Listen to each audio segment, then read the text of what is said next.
Well, yeah, already, yeah, we're live, just like that. Well, no, we're not live. We're just we're recording it. I don't know why I said we're live. Okay, that Okay. scared me. Hello, welcome to the Family First podcast, the first family to make a podcast discussing the show about a family that is severely dysfunctional. That's a long intro. I probably won't do that every time, but before we go, I cannot continue without introducing my wickedly awesome co-host, who just so happens to be my mother. Hi. And we are going to be talking about Succession, my obsession for Succession, and basically, You do have an obsession for Succession. I think I do, and I mean, how much did I bother you about it all the time? Weeks. And I wouldn't shut up about it, and I think this podcast basically spawned, kind of had this own idea floating that I wanted to make a Succession podcast and talk about the show. At the same time, bothering you to watch it, and then I figured it'd be good to have the perspective of someone who hasn't seen it, someone maybe who has seen the show, and I think that'd be interesting for us to kind of dive into that. But Definitely. I have finished the show fully, and this will be my second watch through, so I will be able to pick up on maybe things that I hadn't noticed the first time. You're 3 episodes in. I am only allowed to watch a couple episodes at a time. Yes. I am not allowed to binge watch it like I want to do now. Yes. Which I do feel a little bad, because I did binge the show in like a couple months, so we're gonna try and pump these out as quick as we can. I am curious though, because you are 3 episodes in, what is something about the show that reels you in personally? Like, it could be a character or anything about the show that kind of interests you. I just kind of like the drama of it between the brothers and the siblings. sister. Yeah. I kind of like that they set, like, from episode 1, like, this is what the show is gonna, like, this is the dynamic of the show. I have a list of notes here that I hope get more organized as I do this, because I'm looking at it now and I'm gonna be honest, part of my language is a shit show. It is a shit show. I was reading through them. Yeah, she was reading through them, and I could see she looked very confused. I think before we go with this, since it's the first episode, like, what's first impression of all characters? Like, let's just run through them. Like, Kendall. I think Kendall is real cocky, but I don't think he's as sure of himself as he Thinks makes he it out is. to Yeah, be. right. I think he thinks he is his dad at times, or he tries to. I think he thinks he's his dad, but he's better than his dad in a way. That's very interesting. Okay, what about Roman? Roman is a character. Right. I feel like it's almost too early to tell with him, because he's definitely the cockiest. He is the cockiest. But he also kind of He's very full of himself. Very full of himself. Kind of seems like he doesn't. He seems like he doesn't care. But I think he does, though. I think he cares maybe even more than Kendall. Right, but he hides it. I don't think with Roman. I don't think it's about appearance. I think he genuinely cares. Right. Okay. We don't see a whole lot of Connor. No. Connor, I just came off as some hippie dip living on a commune. Making sourdough bread and raising goats. Okay, we're jumping a little forward, but I would love to talk about that scene. I thought of you when that scene. My mother has been making tell them about your bread. I make sourdough bread. I have for about 1.5 years now. And I just thought that gift was so the most you thing. That is such a you gift. Because I'm actually getting a 172-year-old starter for my birthday. And would you give the goo, or would you would have made the bread at least? I would have given the goo and made the bread. There you go. So that the goo is just because Logan is like, what? I don't know what to do with this. He's like, this is odd. We have a little bit of Greg. You described him as the black sheep. Yeah, I think which I like. But I think he's the black sheep by default, because it sounds like him and like his grandpa and Logan, who are brothers, have some kind of rift. Going on that isn't. Yeah. And also his mom. I think because his mom seems to be a junkie. So. And yes, yeah, they don't really dive into a whole lot with his mom. In fact, I'm gonna be honest, they kind of like But it's like she's sleeping in the middle of the day, popping pills. right, like kind of not. And her only worry, I mean, Greg is in New York with $20, and she's only worried about like.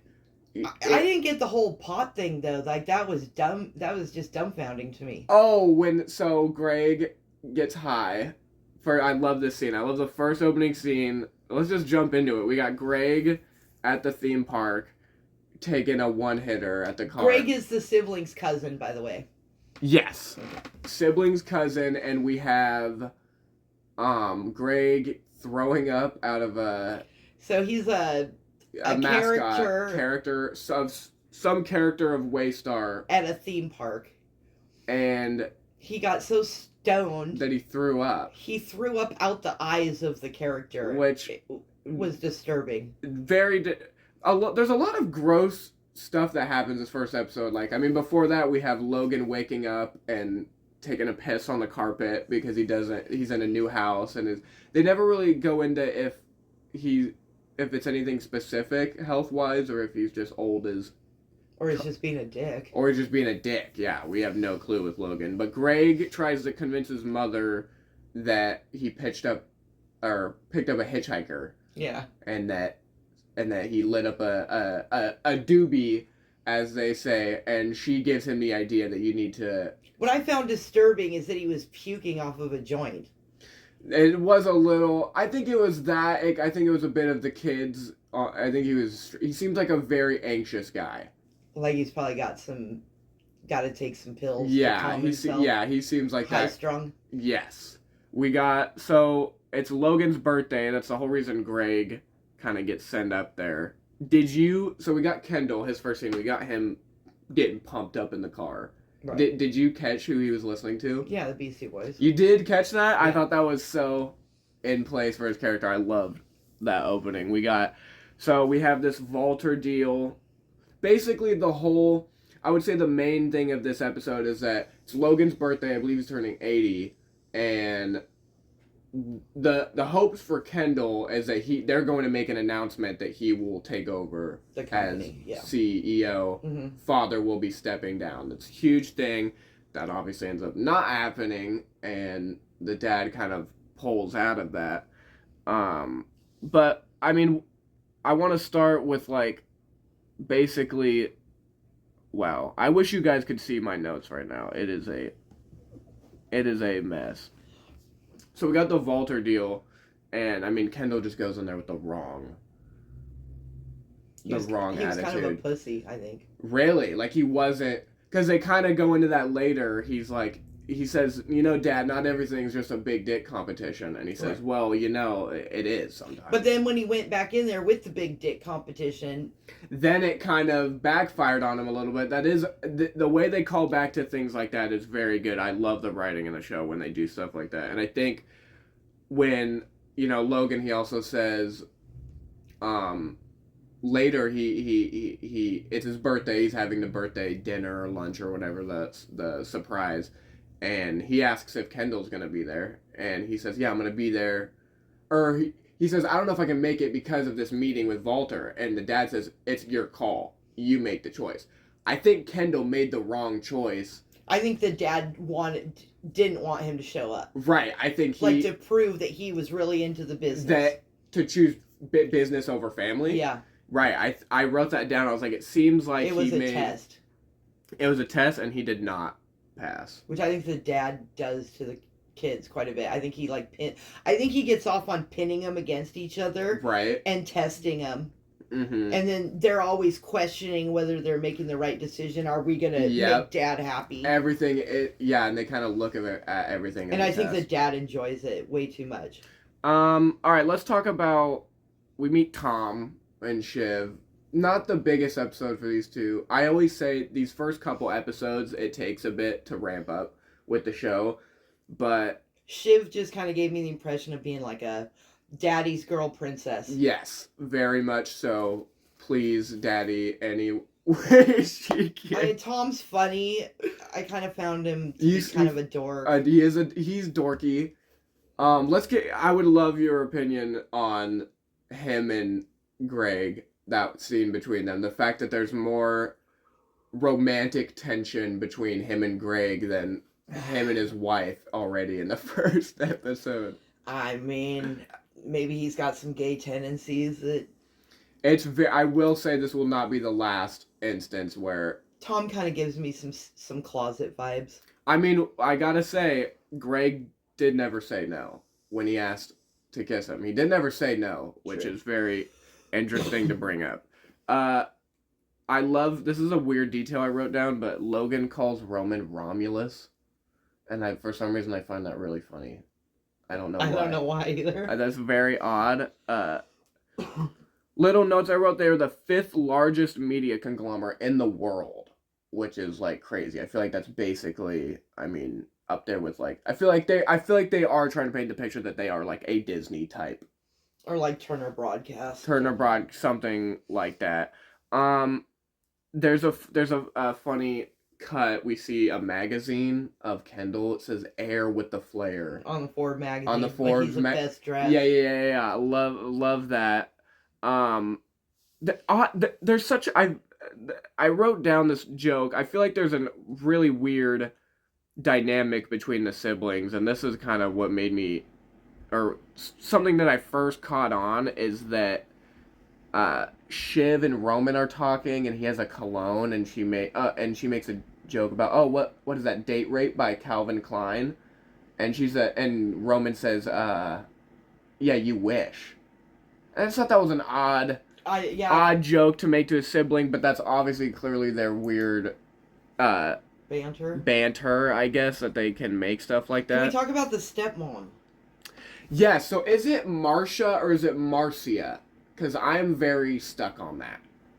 I'm not sure. Well, from where she's from, I would say it's probably Marcia. Marcia. I think that, but they call her Marcia from time to time. Yeah, I think they kind of Americanize it.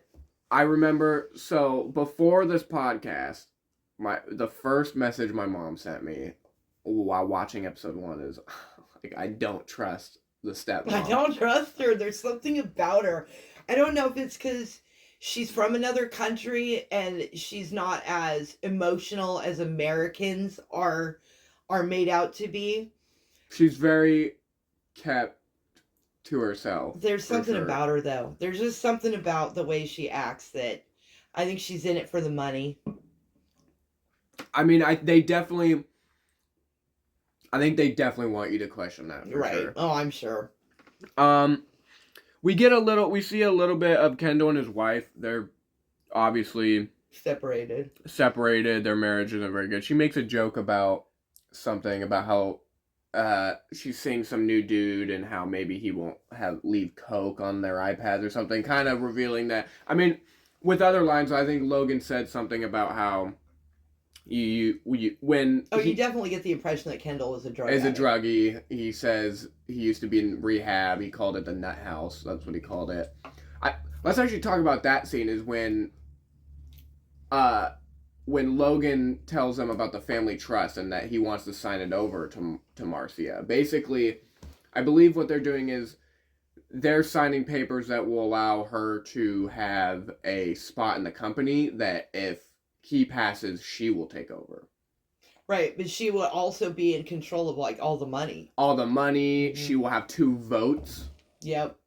Because she will have his and her own in the company. Yep. Kendall originally signed it not knowing that part. Right.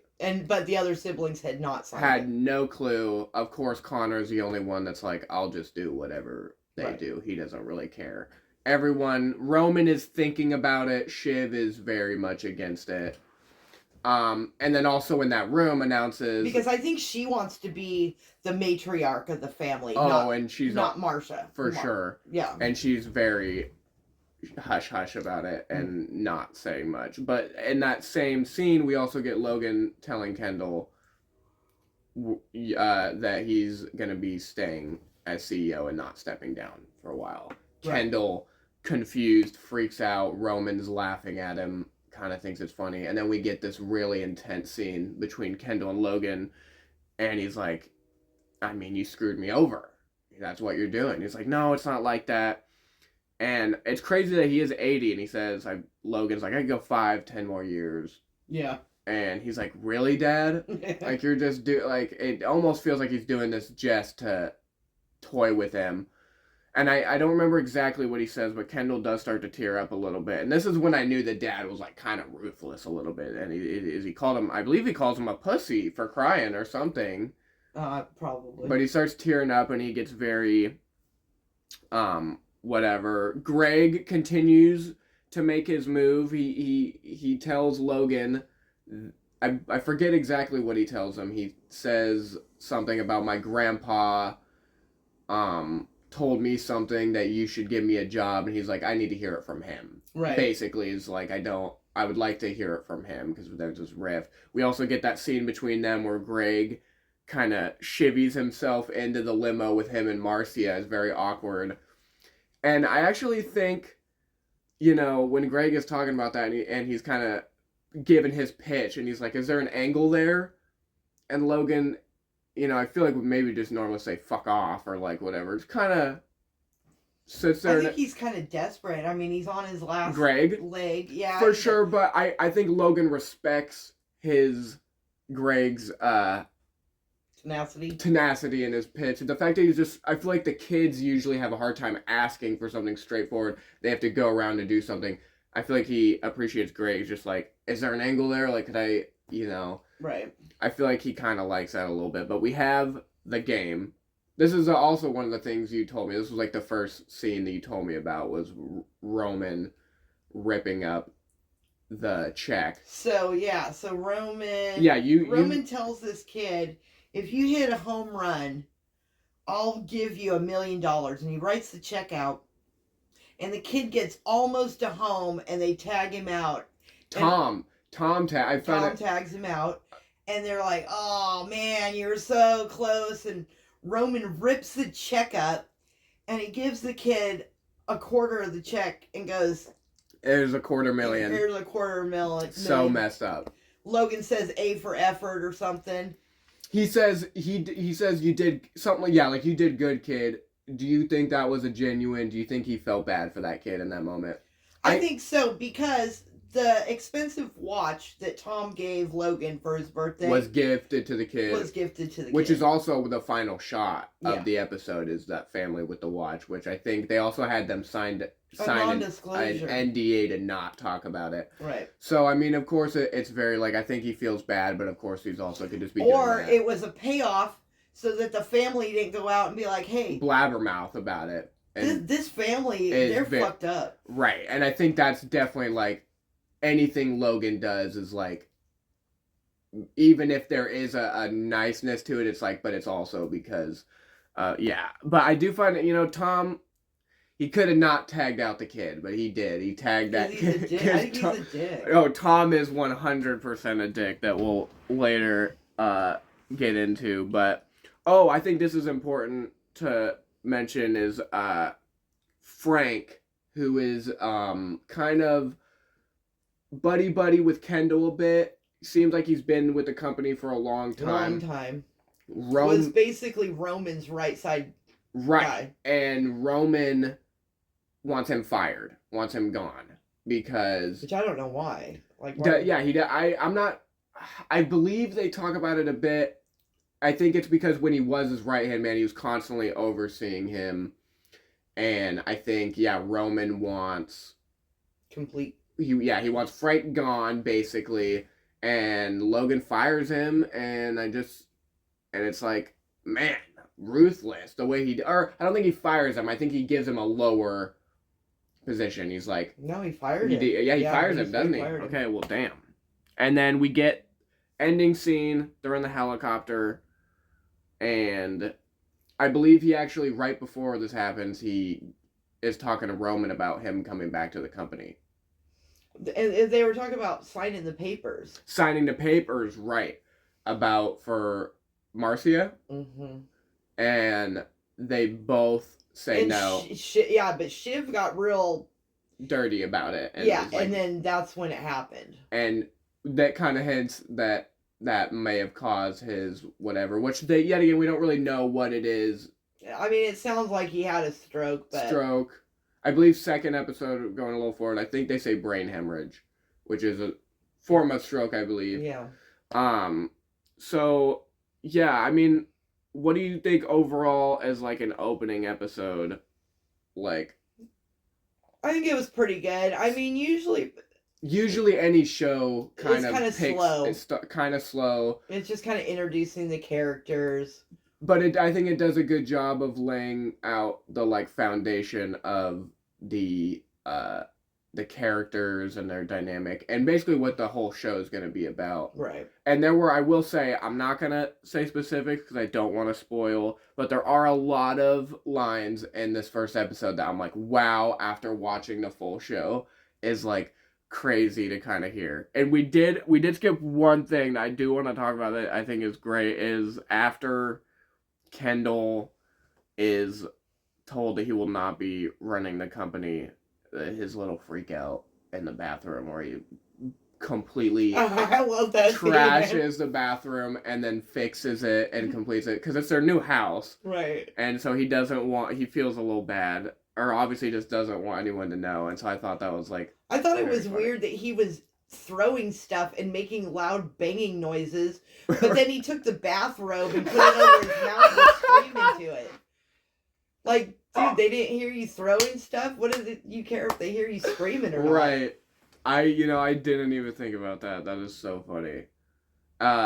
So this is... And he did rip up that Forbes magazine with him on the cover.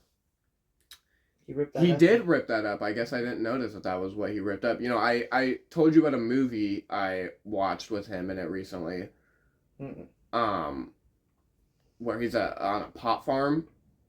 Okay. And there's a scene in that movie where he gets mad and he puts paper in his mouth.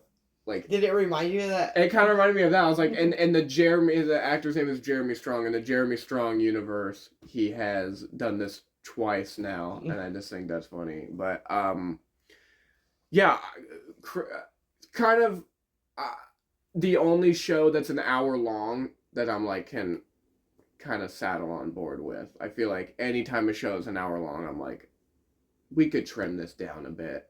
But I get it. A lot happens in these episodes, but would you say there's a winner or a loser in this episode? I think Greg got pretty. If there's any winner, Greg got everyone's in kind of the same position, except for maybe. I think Greg did get a leg up in the first episode, or is on his way to. I mean, he's in with the family. He's not barfing out of a character. He's not. Yeah, he's not working at a shitty amusement park. I would say maybe Kendall's probably the loser. Yeah. Well, definitely. I mean, just taking L's. Everybody around town basically knew he was going to become the CEO of the company, and the rug got pulled out from underneath him. And his enemy, his business enemy, is the one who told him about his dad in the hospital in a brutal way. Yeah, very brutal way. Very brutal. He was like, Kendall apologized. He's like, I'm sorry for all the shit talking. And I actually do love that scene between them. He's like, he gets weird with it. He's like, I'm gonna put you in a cage and you're gonna have so much money. I'm gonna fuck you with so much money you won't know what's. Yeah. And it's just like, okay, dude. And he's like, yeah, your dad has a brain hemorrhage, and he's like, now that Daddy can't protect you, I'm gonna kind of try and raid you guys out. Yeah. And so yeah. That was the opening of the next season, right? Or next episode. Oh, that might have been. I might have been jumping ahead a little bit right there. Well, that's okay. That's okay. We're pretty much done with one. So we're going to jump into episode 2. Which we kind of already did. Kind of already did a little bit. We plan on recording episode at a time, but my mom watched the first 3 episodes, so we're going to try and do those. I'd just say 1 and 2. We're going to do 1 and 2. We're going to do 1 and 2, and how do we have a sign-on. What should our sign-off be? I feel like we should just come up with it now on the spot. A good sign-off. No, you just made this most. You know what? And I think we'll have a different sign off every time. But I think for now, we'll just say fuck off. Fuck off. Fuck off, yeah. Alright. This concludes the first episode of the Family First podcast at 25 minutes. Pretty good. Goodbye.